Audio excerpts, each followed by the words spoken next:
Hello everyone.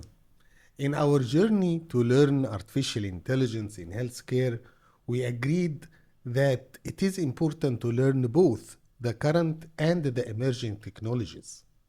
And today we will talk about one emerging technology where artificial intelligence can completely change the drug discovery process. This is the in-silico trials. The name In-Silico comes from the word silicon, which is the main material used to make computer chips.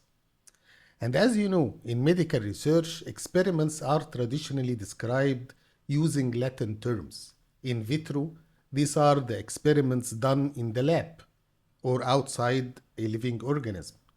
In vivo refers to the experiments that we do in living organisms, whether these are human or animals. And so, in silico experiments or trials are done inside computers. That is to say, the name in silico comes from the fact that these are trials conducted inside computers and not because of any scientific reason. How trials are conducted inside a computer? Well, this is the big question and we will discuss this in details today. But for now, this happens by creating digital models and doing multiple simulations. We also know that drug discovery, from early laboratory work to animal studies and then clinical trials, this is a complex journey and a sophisticated process. It often takes many years and requires billions of dollars before any treatment even reaches the patients. So according to the concept of the in silico trials, in other words, if we can run even parts of these studies that cost us money and time inside computers without involving human beings in the beginning or at the early stages, then the entire process can be transformed.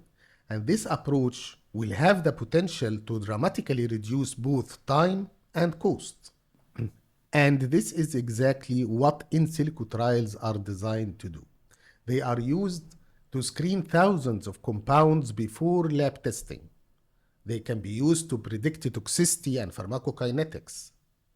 They can be used to optimize dosing strategies, prioritize which molecules to move forward, which leads to faster candidate selection, lower failure rates later in the development, and of course, reduce the reliance on animal studies.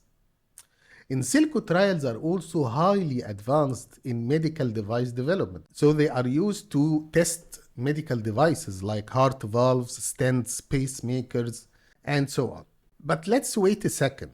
Before we go any further, it's important to first understand how this technology works.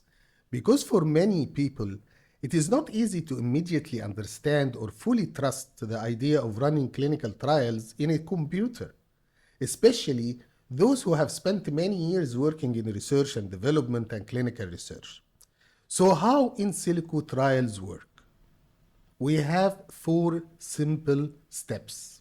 The first step is to build virtual patient or virtual population.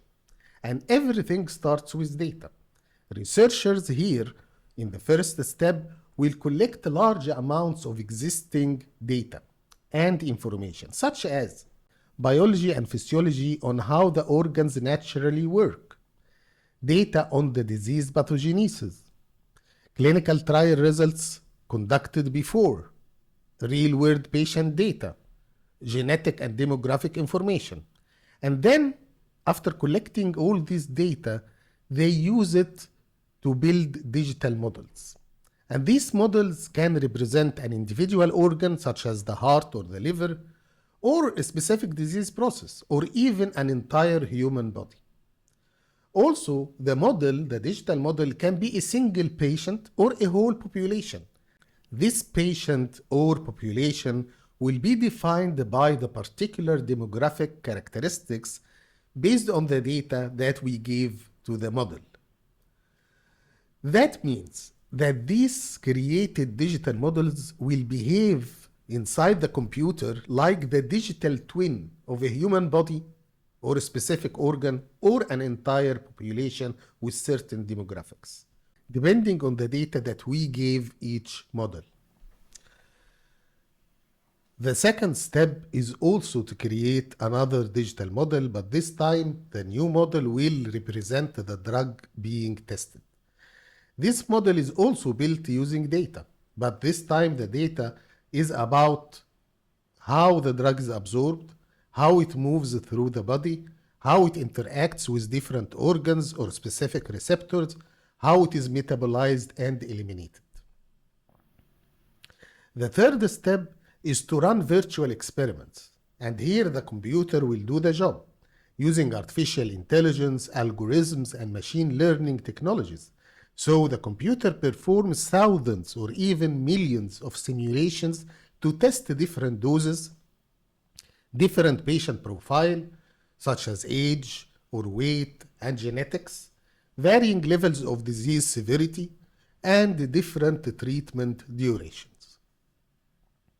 Of course, doing this at the same scale would be almost impossible to achieve quickly or safely in the real life.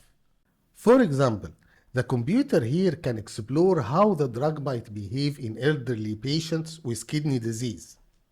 What happens if the dose is slightly increased, or which patient groups are more likely to experience side effects.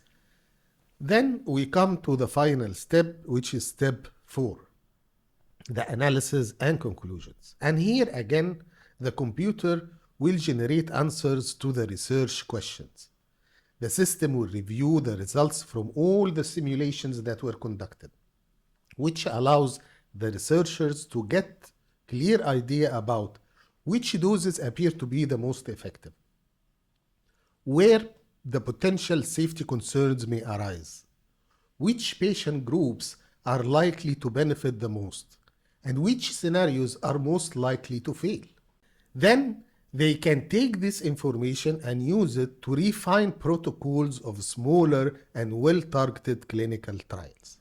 This is how the In-Silico trials work. A very advanced technology that is completely dependent on data and human scientific expertise.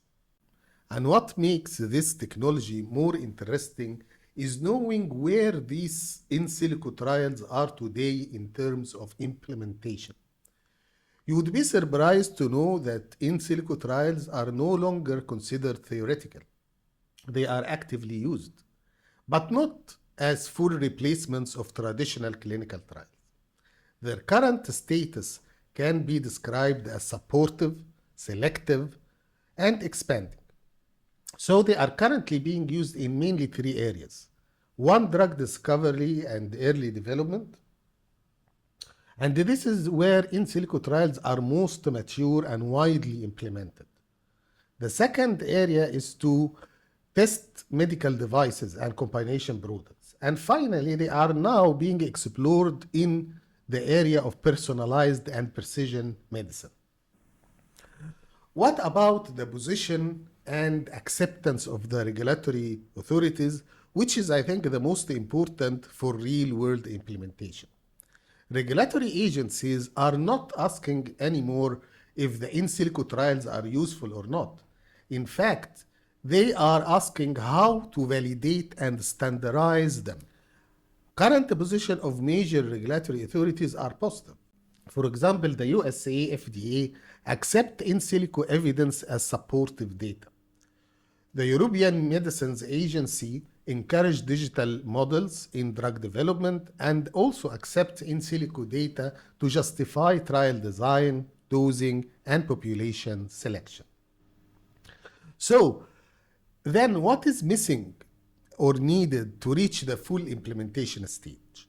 Frankly, and despite the strong momentum, there are few clear limitations. First, data quality, because the digital models are only as good as the data behind them. 2, the validation requirements. Regulators require strong alignment with real-world outcomes. The third limitation is the lack of standardization, because there is no single global framework yet for building and validating the digital models. The fourth limitation is the cultural adoption, because many clinicians and regulators still prefer and prioritize the traditional evidence hierarchies. So because of these elements, implementation is somewhat controlled and cautious. So it seems to me that the field of in silico trials is moving toward a hybrid trial design. That means that the scientists will work in three parallel directions. The first direction is the in silico trials to be used early and often. The second direction is the human trials will be used later in a smaller scale, and they can be now more targeted based on the results of the in silico trials. And the third parameter or direction is the continuous feedback from real-world data into the digital models of the in silico trials to improve the next phase of trials, and so on.